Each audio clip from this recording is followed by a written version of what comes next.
Eu sou história, cultura e entretenimento. Eu sou o Centro Histórico Cultural Santa Casa, mas pode me chamar de CHC.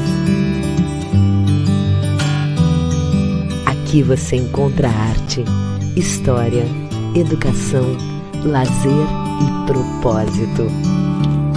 Porque quando você participa da nossa programação, compra nossos produtos ou faz um evento conosco, você contribui para que mais cultura chegue à comunidade. Por isso, o CHC é seu também.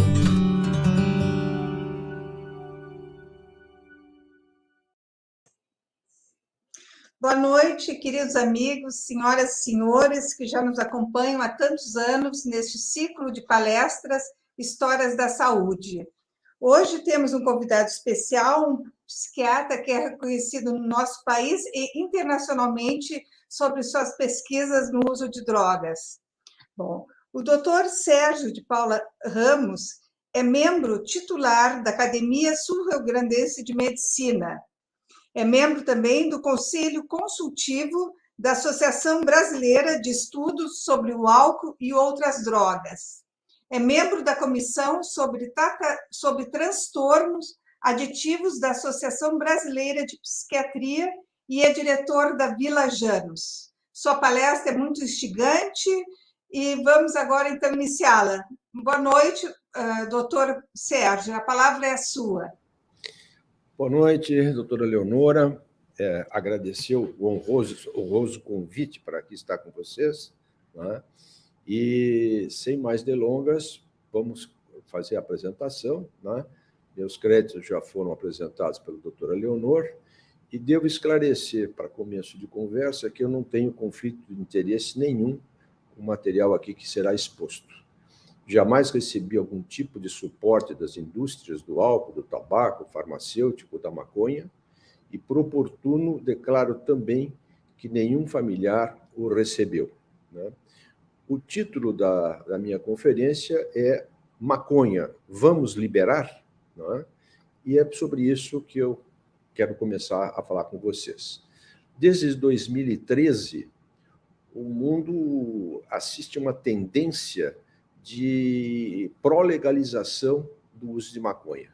São matérias favoráveis na mídia, é a tal da marcha da maconha, é a coisa da maconha medicinal, e isso a gente tem que se perguntar o que está acontecendo, né? Porque os defensores realmente alegam que é um produto inofensivo, né? E que a sua legalização esvaziará as cadeias, né? Essa tem sido a bandeira desse movimento, né? Que é pelo esvaziamento das cadeias, pela diminuição da violência. E aí a gente tem que se perguntar, né? O que tem acontecido de fato? O que é realidade e o que é propaganda, né? Então, a semana passada foi publicado esse relatório, World Drug Report, né? Que é publicado anualmente pelo Escritório das Nações Unidas, né, da ONU, portanto, sobre droga e criminalidade. É um relatório referência na nossa área e traz dados segmentados por país, dados coletivos dos países, e é uma coisa muito importante, porque são dados muito consistentes. Nesse primeiro gráfico, eles avaliaram desde 2002, 2003, até o último, aqui, 2020, não é? O que tem acontecido com os estados americanos? Vocês sabem que nos Estados Unidos, muitos estados já legalizaram o uso medicinal da maconha e alguns, inclusive, o uso recreativo, não é? Então, nesse gráfico aqui, eles tentam comparar, desde que esta onda liberacionista começou, não é? Tanto a percepção de risco, tá bem? Quanto o consumo, seja no último ano ou, o que é mais grave, no último mês. Para nós especialistas, o parâmetro ouro é o consumo no último mês, que isso já sinaliza evidência de dependência, né? Então, vocês vejam, primeira coisa é o seguinte, à medida que vai caindo a percepção de risco, vai aumentando o consumo. E interessante, tanto nos estados que legalizaram o consumo da maconha, quanto nos estados que não legalizaram. Ou seja, aqui fica claro que esta coisa federativa dos Estados Unidos, não é?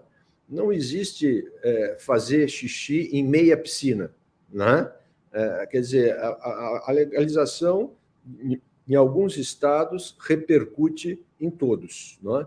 E o que acabou acontecendo foi diminuindo a percepção de risco com o consumo dessa droga e aumentando exatamente o consumo, né?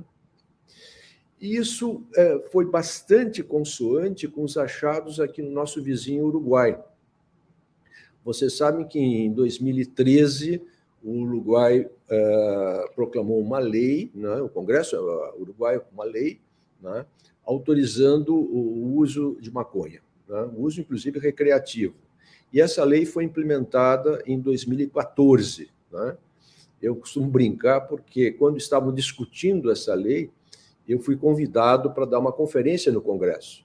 E eu nunca tive uma plateia tão desatenta e tão já pré-resolvida na minha frente, né? Estavam todos já combinados que a lei ia ser aprovada e eu fiz um papel lá que não me agradou fazer só para constar em ata que eu dei essa conferência, né? Mas vocês notem que desde que a lei foi implementada, destacando de novo o uso no último mês, né, vocês vejam que a linha é francamente ascendente, todas elas, no ano, no mês, né, e o que está realmente caindo é a percepção de risco. Então, vocês vejam que a percepção de risco caindo favoreceu a aprovação da lei, né? Então, é uma máquina social bastante organizada, com finalidades, objetivos muito claros, né? E o que está acontecendo, então, com esta legalização da maconha, né? Ou, pelo menos, maconha dita medicinal? Aqui tem o primeiro gráfico da esquerda, é o número de usuários de maconha ao longo dos anos. E vocês veem pelo índice, né, que ele é francamente ascendente. E se o mercado é francamente ascendente no seu consumo, claro que a produção, né, da área cultivada por maconha só está aumentando mundo afora. Sempre do mesmo relatório do World Drug Report, né? E aí, consonante também com isso, né, as quantidades de maconha apreendida pelas polícias dos diversos países. Vocês notem que, depois dos Estados Unidos e da Índia, né, o Brasil aparece num vexatório terceiro lugar no mundo, onde mais se apreendeu a folha da maconha, né? Então, isso realmente é uma coisa bastante preocupante e afeta a nossa realidade, né? Bem, aqui cabe uma digressão, porque a maconha tem muitas substâncias ali dentro, a cannabis sativa, como cientificamente é denominada, né? E existe a substância psicoativa, que é o THC, que, em termos leigos, o THC é o responsável por dar o que popularmente se conhece como o barato da maconha, né? Barato, a viagem, é produzida pelo THC. Já o CBD, ele não tem essa finalidade e tem sido muito estudado se o CDB poderia ou não contribuir no tratamento de muitas doenças. Parece que a correlação THC-CBD é que vai nos dar a segurança maior ou menor no uso da planta. E aí vocês notem o seguinte, qual é a tendência com toda essa liberação, né? É que as taxas de CDB na cannabis sativa têm diminuído ao longo do tempo. E a de THC tem aumentado. tanto na Europa quanto nos Estados Unidos. Ou seja, a indústria quer realmente cativar o usuário, isso já assistimos desde sempre com o tabaco, não é? O tabaco tem um gráfico muito parecido na concentração de nicotina, que foi cada vez subindo mais na ambição de fidelizar a clientela à droga. Não é? Então, da mesma forma alarmante do tabaco, a maconha tem cada vez, proporcionalmente, cada vez menos THC e cada vez mais... cada vez mais THC e cada vez menos CDB. Né? Bom, nesse cenário de diminuição da percepção de risco, nesse cenário de maconha não dá nada, que é um slogan patrocinado pela indústria, o que vem acontecendo é que os jovens vêm tendo acesso à maconha no Brasil cada vez mais precocemente, e uma coisa que se nota também com as demais drogas, particularmente com o álcool, né? Tanto rapazes quanto moças vêm usando maconha. E nessa linha em verde, clarinho, vocês veem o gap, a diferença proporcional entre os sexos. Ou seja, está caindo a diferença entre gêneros.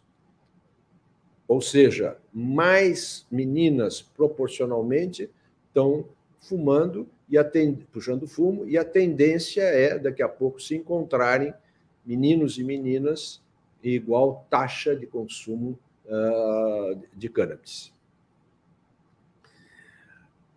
E por faixa etária, vocês vejam que a maconha é principalmente uma droga de jovens, não é? Devido a um sistema que, infelizmente, não existe no Brasil, de forte incentivo à prevenção em regimes escolares, não é? Então, vocês vejam que essa onda liberatória não atingiu os jovens de 12 a 17 anos lá, não é? É uma curva que continua baixa, devido a grande investimento em prevenção, não é? Mas, dos 18 aos 34, a curva é francamente ascendente. Então, cada vez mais gente no mundo está usando maconha. E quais são as consequências deste aumento do uso de maconha? Eu trago dois gráficos, um feito na Alemanha, outro nos Estados Unidos, não é? Na Alemanha, de 2000 a 2018, nos Estados Unidos, de 11 a 20, e vocês vejam que, na Alemanha, né, as internações hospitalares relacionadas ao consumo de maconha estão francamente ascendentes, chegando a um patamar realmente preocupante. E nos Estados Unidos, nesse gráfico mais detalhado, cada corzinha nas barras significa um ano, né? Então, vocês notem o seguinte, né? Nas salas, nos serviços de pronto atendimento, né? À medida que passaram-se os anos, a taxa de problemas decorrentes da maconha foram aumentando, né? O mesmo acontecendo com hospitalizações decorrentes da maconha, né? Então, esse é um primeiro impacto sanitário que eu acho que a gente tem que prestar atenção.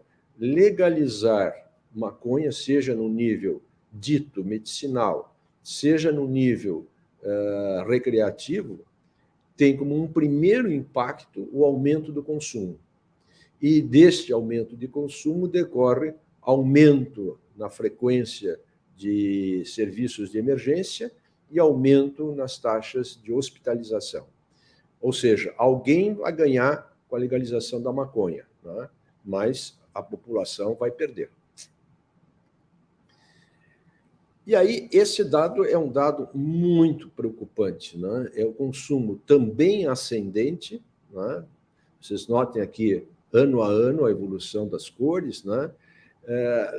Por o assunto da gravidez. Então, antes da gravidez, as mulheres estão fumando cada vez mais com a passagem dos anos, né?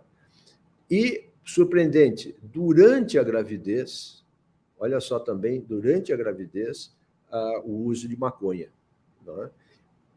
No pós-parto e no aleitamento. Quer dizer, as mães estão numa tendência de fumar mais maconha, mesmo aleitando o seu nenê, né? E isso com todas as complicações daí decorrentes. Então, jovens estão usando mais maconha, mulheres mais maconha e mulheres grávidas, idem, né? O que é absolutamente preocupante em termos de saúde pública, né? Bom, vimos que um dos impactos é aumento do consumo, que vai gerar, então, aumento das consultas, seja em emergência, seja hospitalizações, e agora vamos ver a questão do impacto de você dirigir chapado, né? Então, vocês vejam que na linha roxa mais escura, né, nós temos a tendência muito clara de diminuição dos acidentes com veículos de trânsito em geral. Mas, quando esse pacote dos acidentes de trânsito é aberto para os que estão com álcool e drogas relacionados, né, é francamente ascendente, né? E como não houve nenhuma mudança na legislação sobre o álcool, né, acredita-se, né, que este aclive aqui, muito abrupto, né, a partir de 2017, né, realmente está relacionado à maconha.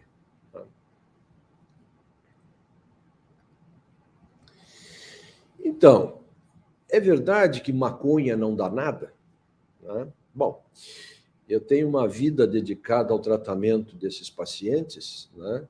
E posso asseverar para vocês, e logo mais vou demonstrar isso para vocês, né? Que maconha é uma droga de alto impacto.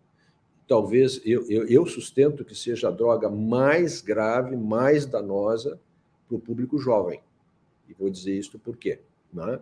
Mas, de qualquer maneira, né, os que estão sendo diagnosticados com algum tipo de transtorno por usar maconha, vejam que aumenta ano a ano.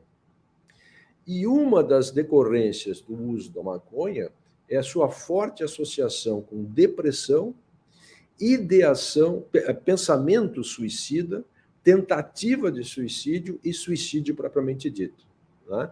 Então, vocês vejam que, à medida que está aumentando o consumo de maconha, também está aumentando os quadros de depressão, também estão aumentando os quadros de ideação suicida, de suicídio, de tentativa de suicídio e de suicídio propriamente dito. Então, vejam que relevante esses dados, né?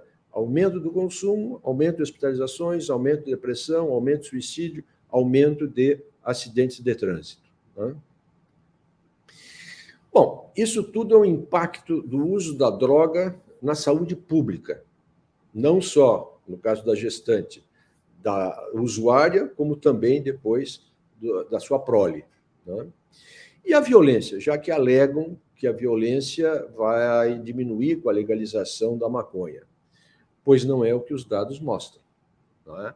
Vocês vejam o seguinte: crimes violentos diminuíram, não é? Mas diminuiu mais nos estados americanos que não legalizaram a maconha.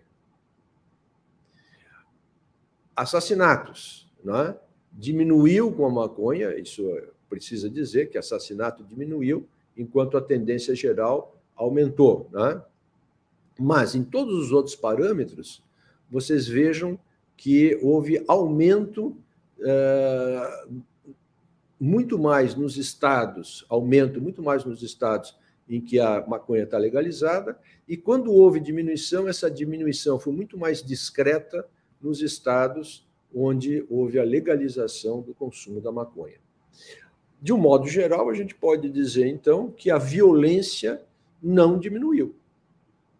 Ou, desculpe, não aumentou, né? Como a indústria anuncia que a violência iria diminuir, não, a violência aumentou, né? Então, claramente, a propaganda que a droga, uma vez legalizada, baixaria a violência, não se materializou até o momento, já transcorridos 5, 6 anos da legalização. E um fenômeno muito interessante se observou agora na pandemia, né?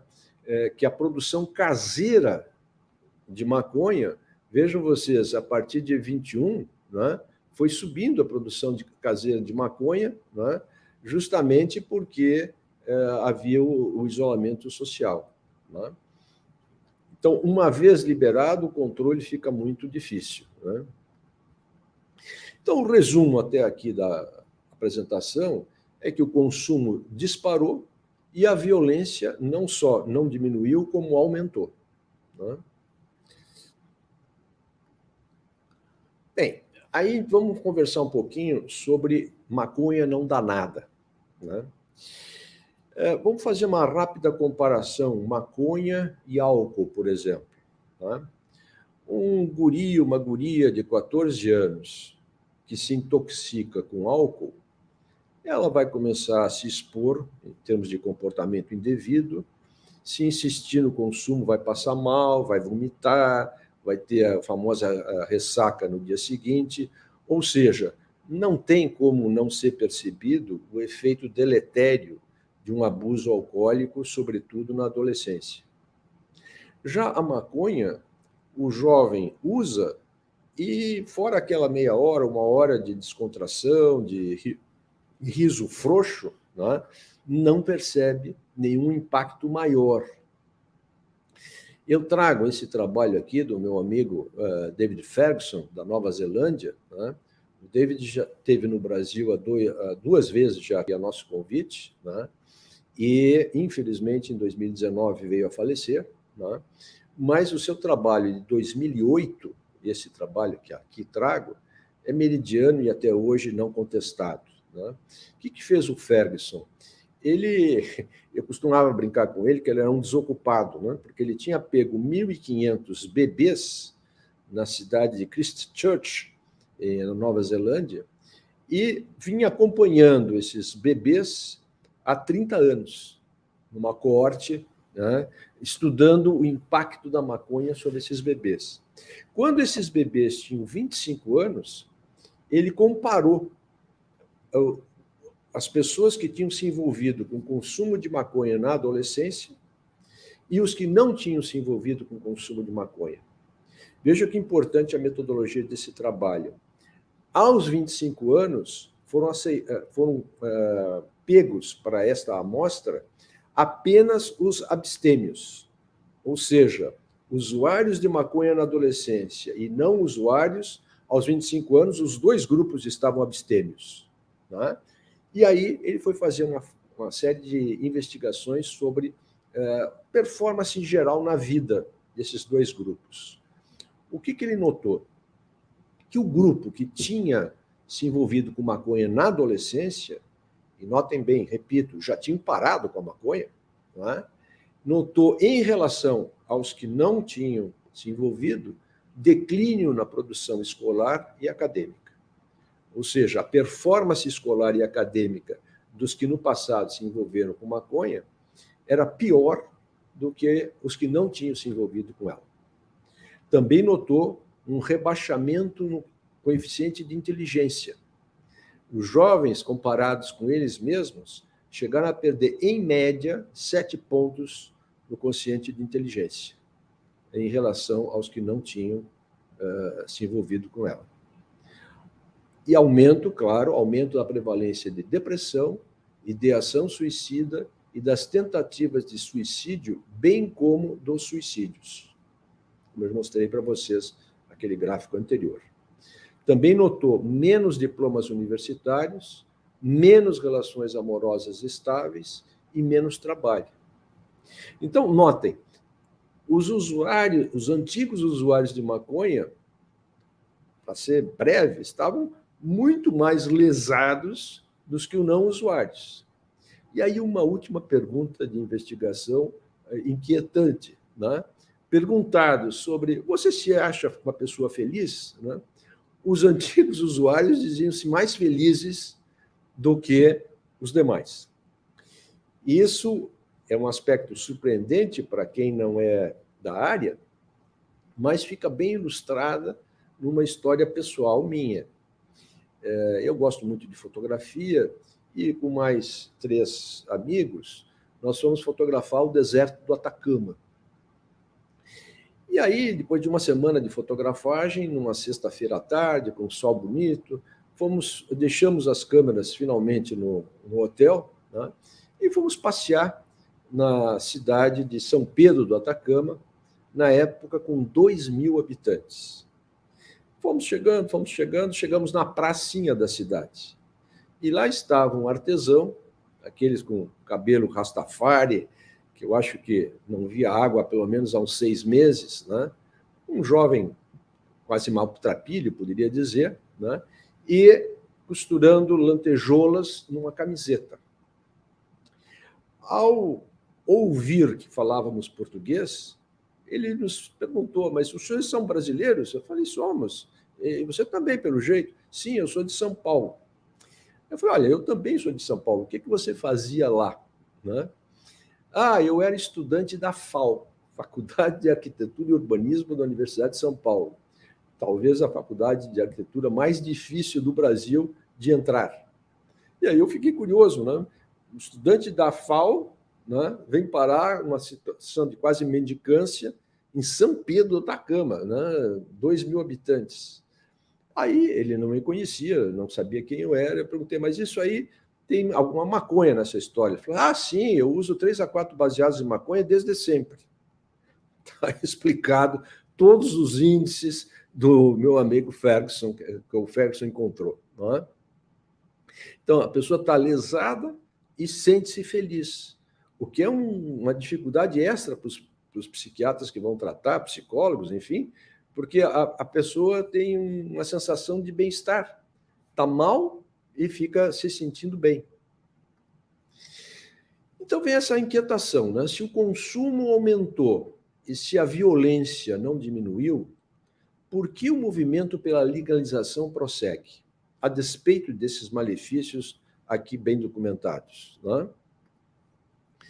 Bom, apenas nos Estados Unidos, neste ano, os negócios da maconha gerarão 32 bilhões de dólares.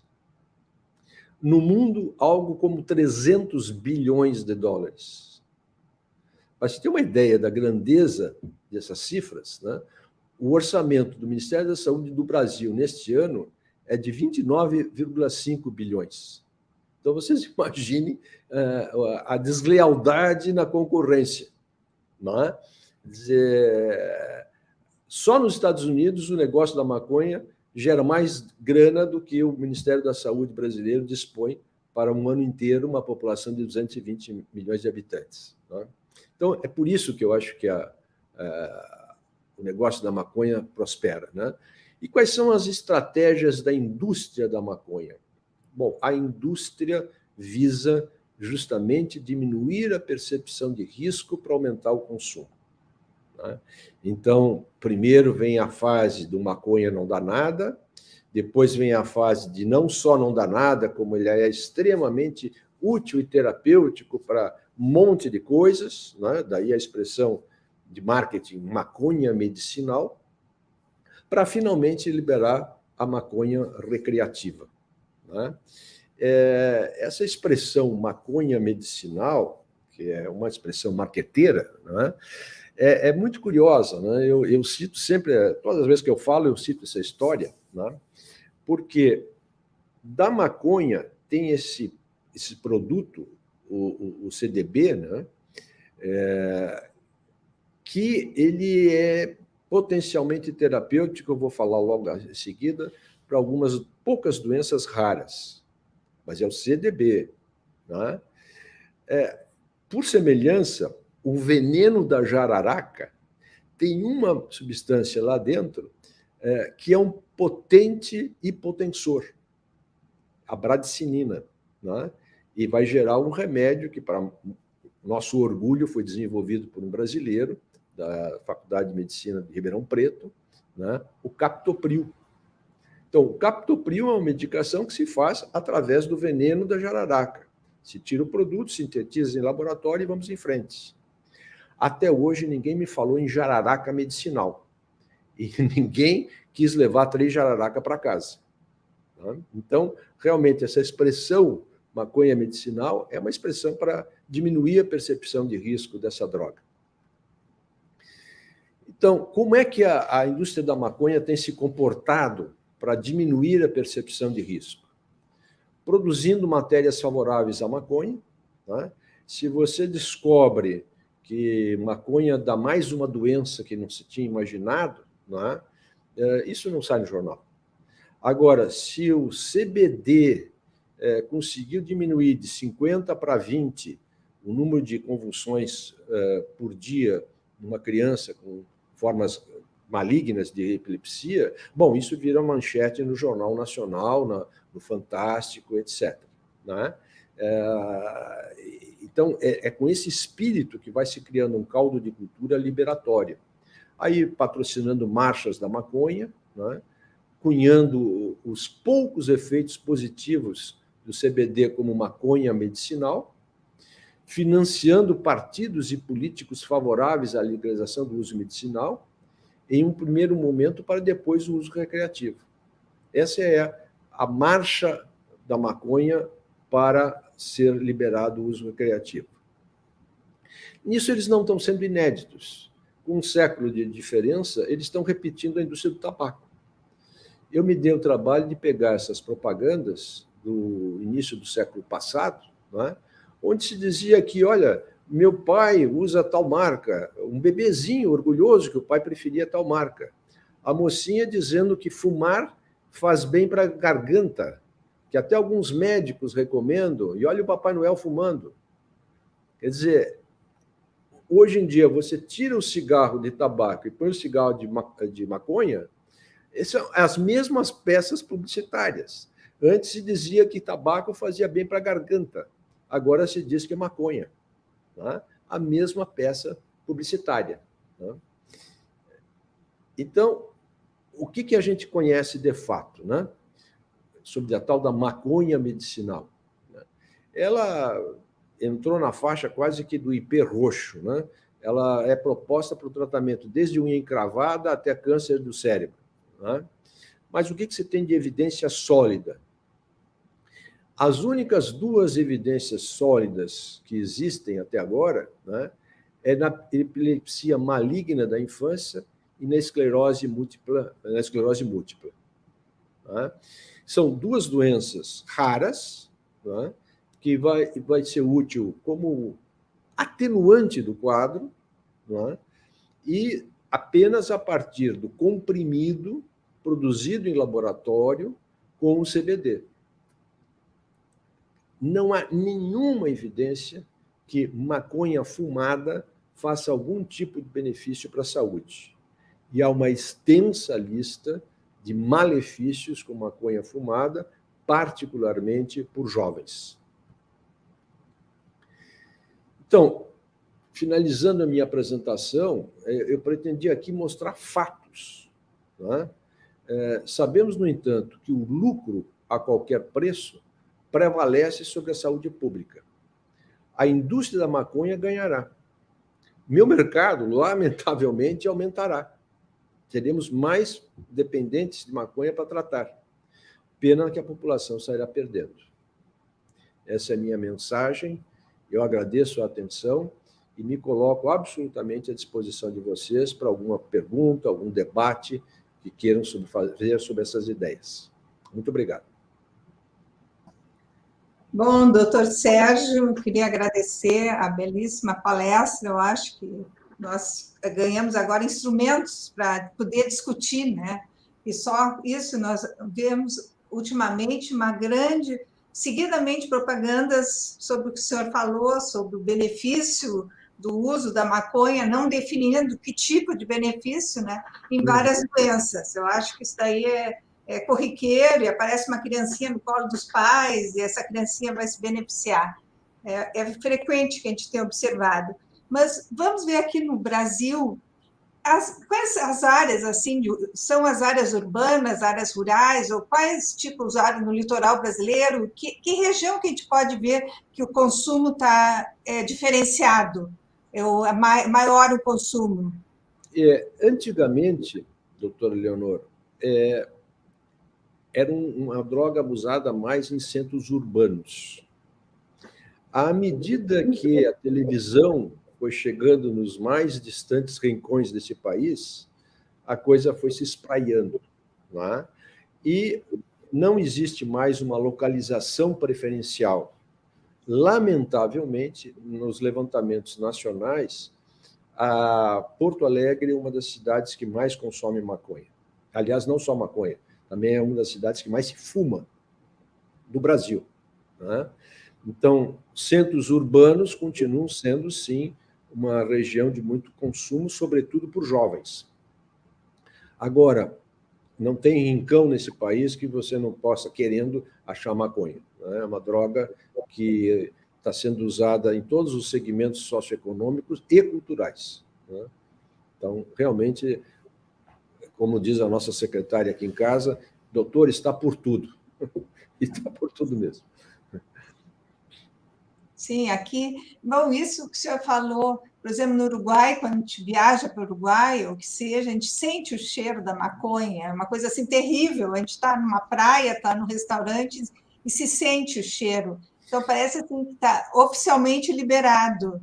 Não, E no Uruguai está liberado. As pessoas até podem plantar, família, cada pessoa pode plantar 4 pés de maconha. Exatamente. Bom, Até outro dia eu brinquei com amigos, recortando um jornal de anúncio de casa para alugar em Punta, no veraneio, que tinha não sei quantos quartos, sala, lareira, churrasqueira e 3 pés de maconha no quintal plantados.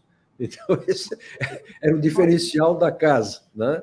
E é interessante, doutora, porque eu há muitos anos sou apaixonado pelo poente em Punta. E eu fotografo sistematicamente o poente de Punta, seja no porto, seja lá em cima, na casa do Vilaró, né? Sempre, Casa Pueblo, a gente sempre fotografa. E nos últimos, pouco antes da pandemia, em 19, eu acho, né? Eu comecei a fotografar ali no Porto, em Punta, e comecei a achar assim, meio estranho, porque o fotógrafo está concentrado no fenômeno que ele quer documentar, né? Ele não está muito atento aos arredores. Daqui a pouco eu olhei, aquilo estava infestado de jovens, né? E aí, sim, eu comecei a prestar atenção, não tinha nenhuma rodinha que não tivesse circulando um baseado. Sim. Coisa que nós dois que frequentamos Punta há muitos anos sabemos que não era assim antes. Sim. Não é? Então, realmente, quer dizer, não é um mero dado estatístico, é uma coisa constatada na rua, na cidade do Uruguai. E aqui no Brasil, por exemplo, quando um jovem está usando droga, usando maconha, como é que é em relação à repressão policial, por exemplo? Pode-se fumar? Como é que... O que pode acontecer? Existe alguma contenção, né, de jovens? O atual aparato legal sobre o tema diz que o usuário de maconha, né, não vai ser preso, né? Ele vai ter que pagar outras formas de penitência, por exemplo, com ações comunitárias, né? Quem é preso no Brasil, pela lei, né, é o traficante de maconha. O usuário é liberado. Qual é o problema na legislação brasileira? É que não está muito claro, não está objetivamente explicitado na legislação o que se entende por usuário. E aí fica um conceito um tanto quanto elástico, né? Que depende do juiz, basicamente. Mas esse negócio que vai esvaziar a cadeia, não, em tese não tem nenhum usuário na cadeia no Brasil inteiro, apenas traficantes. Sim. E sobre o uso da maconha, ela é um caminho para o uso de drogas mais potentes? Sem dúvida, sem dúvida. O cérebro infanto-juvenil, né, é um cérebro em formação. E já existe farta literatura documentando que quanto mais cedo for a experimentação em álcool, logo seguida pela maconha, maiores são as chances deste jovem ingressar na cocaína. Tá? Então, se você quer prevenir, lá no final da trajetória, que não se formem cracolândias nesse país, né, você tem que fazer a prevenção aqui na ponta, adiando a primeira experimentação de álcool. E nisso, não é que nós não evoluímos, né? Nós involuímos. Eu me lembro de uma cena que eu tinha 17 anos e meio, e eu achei que estava na hora de eu tomar meu primeiro chopp na vida. E em São Paulo, perto da minha casa, tinha uma choperia bem famosa na cidade, e eu fui lá com 2 amigos maiores de idade e pedi para o garçom 3 chopps. O garçom olhou para a minha cara e disse assim: a sua carteira de identidade. Eu tive que dar a carteira de identidade, ele olhou e falou assim: apareça daqui a 6 meses que eu lhe sirvo. E serviu para os outros 2. Bom, passados 50 e poucos anos, né, você conhece algum adolescente de 17 anos que não consegue tomar um chopp no Brasil? A coisa realmente está muito frouxa, e com isso os nossos índices, viu aí, né? Brasil, 3º país do mundo em taxa de apreensão de maconha. Então, realmente é um país... Aqui a maconha não está legalizado o uso, mas na prática, tá. Você vai passear aqui em Porto Alegre, no Parcão, é difícil dar uma volta inteira sem sentir cheiro de maconha. Sim. E aqui no Rio Grande do Sul, existe alguma campanha que está sendo feita para isso, para conter esse uso avançado? Como o senhor disse, que o Porto Alegre é uma das capitais, né, cidades maior consumo. Existe alguma propaganda, algum movimento para ser barrado? Infelizmente, não. Não existe no Brasil, e também não existe no Rio Grande do Sul, uma política sobre o consumo de drogas em geral, né? Não existe de álcool, não existe de... Tabaco, sim. O exemplo do Brasil, até é um exemplo muito bem sucedido, né? Um tempo antes da pandemia, eu fui convidado para participar de uma reunião de especialistas em Genebra, e o Brasil lá, orgulhosamente, foi citada como um case no mundo de redução do consumo de tabaco. Quer dizer, nós sabemos como fazer, só precisa vontade política de fazer, né? Existem evidências como é que a gente podia reduzir o consumo de álcool, de maconha, por jovens, né? Porque na nossa legislação é proibido os jovens usar qualquer tipo de droga psicoativa, né? Mas isso, na prática, as autoridades não têm se empenhado em reduzir esse consumo. Bom, doutor Sérgio, nós gostaríamos... O senhor quer falar mais alguma coisa para nós fecharmos a palestra? Eu acho, doutora, que esse canal seria um canal muito promissor. A gente fazer políticas, se não federais, pelo menos estaduais, de prevenção do consumo, né? Eu gostaria que as autoridades, agora passado o grande susto da epidemia, ou está passando, né, da Covid, que pudessem sentir quais são os problemas da população. E, realmente, o uso de drogas, notadamente de álcool e tabaco, no Rio Grande do Sul, é um problema de saúde pública, não há dúvida nenhuma sobre isso, né? Então, realmente é uma questão que a gente deveria investir na saúde do usuário. Então, tá. Bom, eu só quero saudar as pessoas que estão nos seguindo, a Eulina Seade, a Suzana Seade, a Clarissa Ruschel, que disse que excelente palestra, as pessoas estão cumprimentando o senhor pela qualidade, né, e muitas informações que obtivemos. Eu queria agradecer, sobretudo, a Suzana Seade, que é uma dileta amiga, né, e trabalha conosco na Vila Janos, uma excelente profissional que trabalha com famílias, né, e ela também tem muita experiência com adolescente envolvido com drogas, né? Bom, então, só vou dar agradeço a sua participação novamente, e vamos só fazer o convite para a próxima palestra, que vai ser no dia 9 de agosto, e a palestra, nós estamos num ano de comemoração da vinda dos açorianos para o Rio Grande do Sul e da Fundação de Porto Alegre. Então, nós temos uma série de palestras vinculadas a esses feitos, E, então, nessa ocasião, vai ser discutida uma doença genética que acomete os descendentes de açorianos, né, a doença de Machado Joseph. Bom, então, eu vou agradecer a todos pela participação e até o mês que vem. Muito obrigada. Boa noite.